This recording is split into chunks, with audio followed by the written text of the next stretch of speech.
As a regional CEO or MD, I think you need to take things at the macro level rather at the micro level. So it's really about influencing, the policies. It's really about understanding the macro environment, taking bets on which investment to put in which market under your portfolio.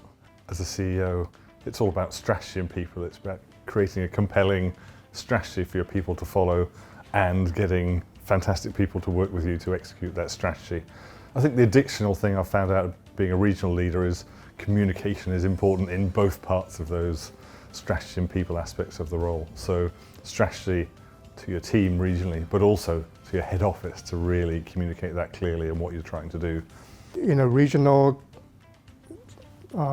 company in Asia, you're talking about looking after many countries, different cultures, different languages. So at the end of the day, to be successful, one needs to be empathetic to the different nuances.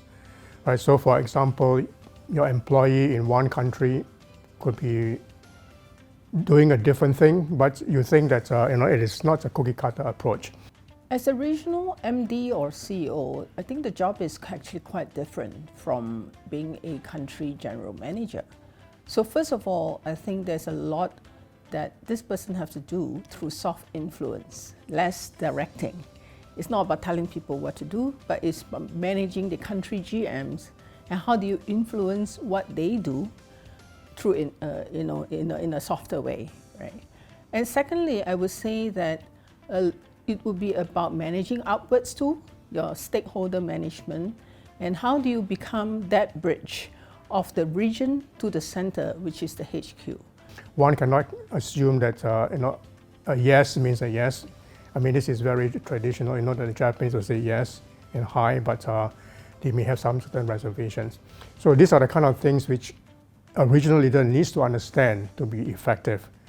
I think the elements required to succeed as a regional MD or CEO are around the ability to span the local requirements of the region that you're operating in with the requirements of the corporate direction and the bigger corporate entity.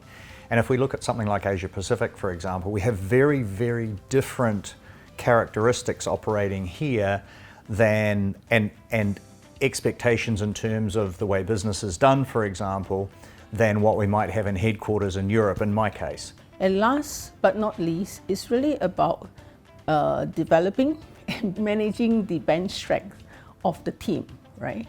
So those capabilities are really important for a successful regional MD or CEO.